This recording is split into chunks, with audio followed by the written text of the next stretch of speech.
നമ്മുടെ വീട്ടുകാർക്ക് ഭാര്യക്കോ ഭർത്താവിനോ മക്കൾക്കോ നമ്മുടെ ഉപ്പാക്കോ ഉമ്മാക്കോ ആർക്കെങ്കിലുമൊക്കെ നമ്മൾ സ്നേഹവും വാത്സല്യവും നമ്മുടെ സമ്പത്തും നമ്മുടെ സമയമൊക്കെ കൊടുത്ത് അവരൊക്കെ എങ്ങനെ നോക്കിയിട്ടും അവരുടെ അടുത്തു നിന്നൊന്നും ആ സ്നേഹവും സാമീപ്യമൊന്നും തിരിച്ചു കിട്ടുന്നില്ലേ? അങ്ങനെയുള്ള ആളുകളുണ്ടോ? എന്തുകൊണ്ടാണ് അതൊന്നും ആ സ്നേഹമൊന്നും നമുക്ക് തിരിച്ചു കിട്ടാത്തത്? നമ്മൾ കൊടുത്തതൊന്നും തിരിച്ചു കിട്ടാത്തത് എന്തുകൊണ്ടാണ്? അതിനുള്ള ഒരു 4 കാരണങ്ങളുണ്ട്. ആ കാരണങ്ങളാണ് ഇന്ന് നമ്മൾ പറയുന്നത്. ഒന്നാമത്തെ കാര്യം എന്ന് പറയുമ്പോൾ അവരുടെ മറ്റുള്ളവരുടെ നമ്മുടെ ഓപ്പോസിറ്റ് ആരാണോ അവരുടെ ലാംഗ്വേജ് നമ്മളെ കൊണ്ട് മനസ്സിലാക്കാൻ പറ്റുന്നില്ല എന്നുള്ളത്. ലാംഗ്വേജ് എന്ന് പറയുമ്പോൾ അവരുടെ ഭാഷ, അവരുടെ ഒരു പെരുമാറ്റ രീതികൾ എങ്ങനെയാണ്, അത് നമ്മളെ കൊണ്ട് മനസ്സിലാക്കാൻ സാധിക്കുന്നില്ല എന്നുള്ളതാണ് ഒന്നാമത്തെ കാരണം.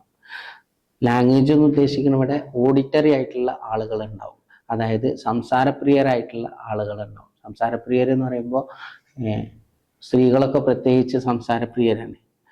സ്ത്രീ പുരുഷ മനഃശാസ്ത്രം നോക്കുകയാണെന്നുണ്ടെങ്കിൽ ഒരു സ്ത്രീക്ക് ഏകദേശം 21,000 വേർഡ്സുകളാണ് ഒരു ദിവസം പറഞ്ഞു തീർക്കാനുണ്ടാവുക. അതേ സ്ഥാനത്ത് ഒരു പുരുഷന് അതിൻ്റെ 1/3 ഭാഗം 7,000 വേർഡ്സുകളാണ്, വാക്കുകളാണ് ഒരു ദിവസം പറഞ്ഞു തീർക്കാനുണ്ടാവുക. അപ്പോൾ ഒരു പുരുഷനെ സംബന്ധിച്ചിടത്തോളം അവരുടെ ജോലി, അവരുടെ ഷോപ്പ് കാര്യങ്ങളൊക്കെ ആയിട്ട് വരുമ്പോൾ അവിടുത്തെ കസ്റ്റമറോടും ആ ഷോപ്പിലും അതുപോലെ തന്നെ മൊബൈൽ ഫോണൊക്കെ ആയിട്ട് ഏകദേശം വാക്കുകളൊക്കെ പറഞ്ഞു തീർന്നിട്ടുണ്ടാവും.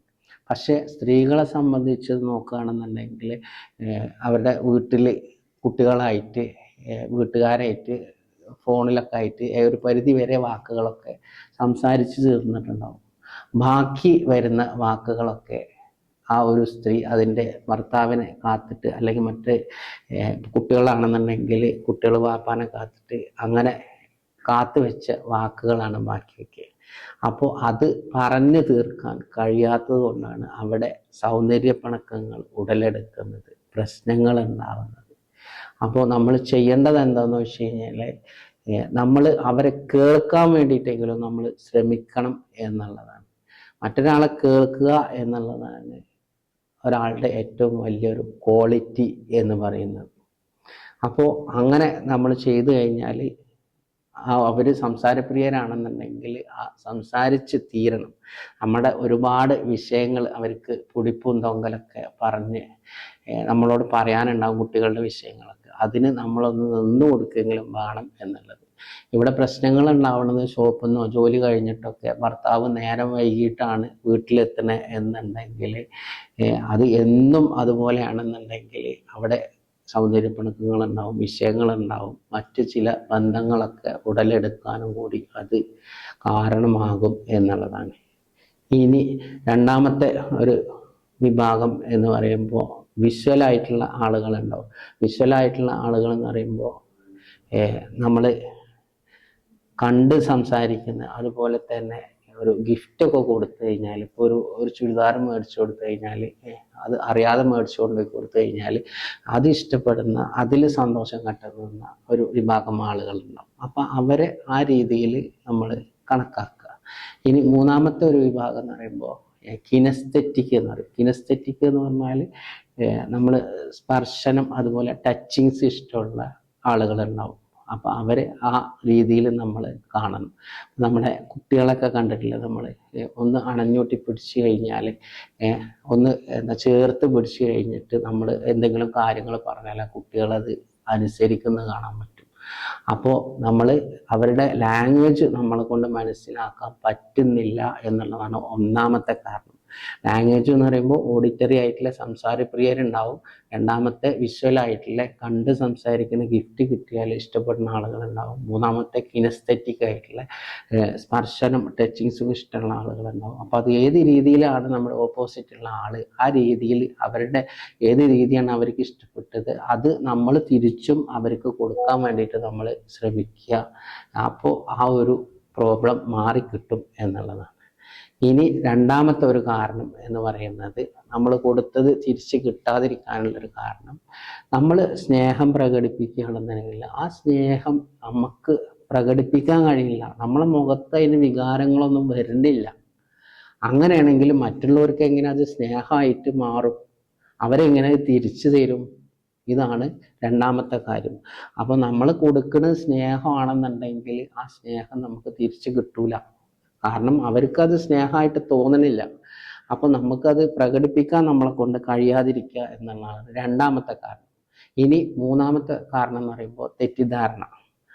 ഇത് വലിയൊരു വിഷയമാണ്. അധിക സ്ഥലങ്ങളിലും വീട്ടിലൊക്കെ ഉള്ള പ്രശ്നങ്ങളാണിത്, തെറ്റിദ്ധാരണ എന്ന് പറയുന്നത്. അപ്പോൾ ഈ തെറ്റിദ്ധാരണ ഉണ്ടെന്നുണ്ടെങ്കിൽ നമ്മൾ എന്ത് ചെയ്തു കൊടുത്തിട്ടും, എത്ര പൈസ കൊടുത്ത് എന്ത് ചെയ്താലും, എത്ര സ്നേഹിച്ചിട്ടും ഒരു കാര്യമില്ല.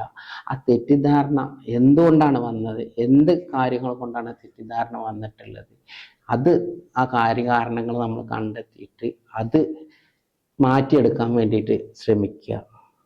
അതിൽ നിന്ന് പുറത്ത് കടക്കാൻ വേണ്ടിയിട്ട് ശ്രമിക്കുക. ഇനി നാലാമത്തെ ഒരു കാര്യം, നമ്മൾ കൊടുത്ത് തിരിച്ചു കിട്ടാതിരിക്കാനുള്ള നാലാമത്തെ ഒരു കാര്യം എന്ന് പറയുന്നത്, നമ്മൾ ഡൊണേഷൻ ചെയ്യുന്നത്, നമ്മൾ ദാനധർമ്മങ്ങൾ ചെയ്യുന്നത്, നമ്മൾ പാവപ്പെട്ടവരെ സഹായിച്ചു കഴിഞ്ഞാൽ നമുക്കത് മറ്റുള്ള രീതിയിൽ നമുക്ക് തിരിച്ചു കിട്ടും എന്നുള്ളതാണ്. അപ്പോൾ ഈ 4 കാരണങ്ങൾ നമ്മൾ ശ്രദ്ധിച്ചിട്ടില്ലെങ്കിൽ നമ്മൾ കൊടുക്കുന്നതൊന്നും നമുക്ക് തിരിച്ചു കിട്ടൂല. ഒന്നാമത്തെ കാരണം എന്ന് പറയുന്നത് മറ്റുള്ളവരുടെ ലാംഗ്വേജ്, അവരുടെ പെരുമാറ്റ രീതികളും കാര്യങ്ങളൊന്നും നമുക്ക് മനസ്സിലാക്കാൻ കഴിയാതിരിക്കുക. രണ്ടാമത്തെ കാരണം എന്ന് പറയുന്നത്, നമ്മൾ സ്നേഹം പ്രകടിപ്പിക്കുകയാണെങ്കിൽ ആ സ്നേഹപ്രകടനങ്ങളൊന്നും നമ്മുടെ ശരീരത്തിലും നമ്മുടെ മുഖത്തും അതിന് വികാരങ്ങളൊന്നും നമ്മളെ കൊണ്ട് പ്രകടിപ്പിക്കാൻ കഴിയില്ല. അതാണ് രണ്ടാമത്തെ കാര്യം. മൂന്നാമത്തെ ഒരു കാരണം എന്ന് പറയുന്നത് തെറ്റിദ്ധാരണ. നാലാമത്തെ കാര്യം എന്ന് പറയുന്നത് ഡൊണേഷൻ. അപ്പോൾ നമ്മൾ ഈ കാര്യങ്ങൾ നമ്മളെ ജീവിതത്തിൽ ഉണ്ടെന്നുണ്ടെങ്കിൽ, നമ്മളടുത്ത് ഇങ്ങനത്തെ പ്രശ്നങ്ങളൊക്കെ ഉണ്ടെന്നുണ്ടെങ്കിൽ അത് നമ്മൾ മാറ്റാൻ വേണ്ടിയിട്ട്, അതെവിടെയാണ് നമുക്ക് തെറ്റ് പറ്റിയിട്ടുള്ളത്, എവിടെയാണ് നമുക്ക് കഴിയാത്തത്, അത് നമ്മൾ കണ്ടെത്തിയിട്ട് നമ്മളെ തന്നെ നമ്മൾ ശരിയാക്കാൻ വേണ്ടിയിട്ട് നമ്മൾ ശ്രമിക്കുക. അപ്പോൾ ഈ കൊടുത്തത് തിരിച്ചു കിട്ടാതിരിക്കാനുള്ള 4 കാരണങ്ങളും പറഞ്ഞു. ഈ 4 കാരണങ്ങൾ ഏതെങ്കിലും ഒരു കാരണമെങ്കിലും നമ്മളടുത്തുണ്ടാവും അല്ലേ? അപ്പോൾ അങ്ങനെ ഉണ്ടെന്നുണ്ടെങ്കിൽ അത് നമ്മൾ കണ്ടെത്തിയിട്ട് അതിനെ മാറ്റാൻ വേണ്ടിയിട്ട് ശ്രമിക്കുക. കുറച്ചൊക്കെ നമ്മൾ മാറണം, അവർക്കനുസരിച്ചിട്ട് നമ്മൾ മാറണം. അപ്പോഴുള്ളൂ നമുക്ക് മുന്നോട്ട് പോകാൻ കഴിയുള്ളൂ.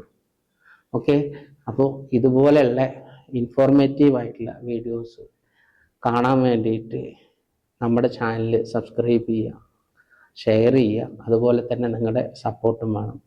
നന്ദി, നമസ്കാരം.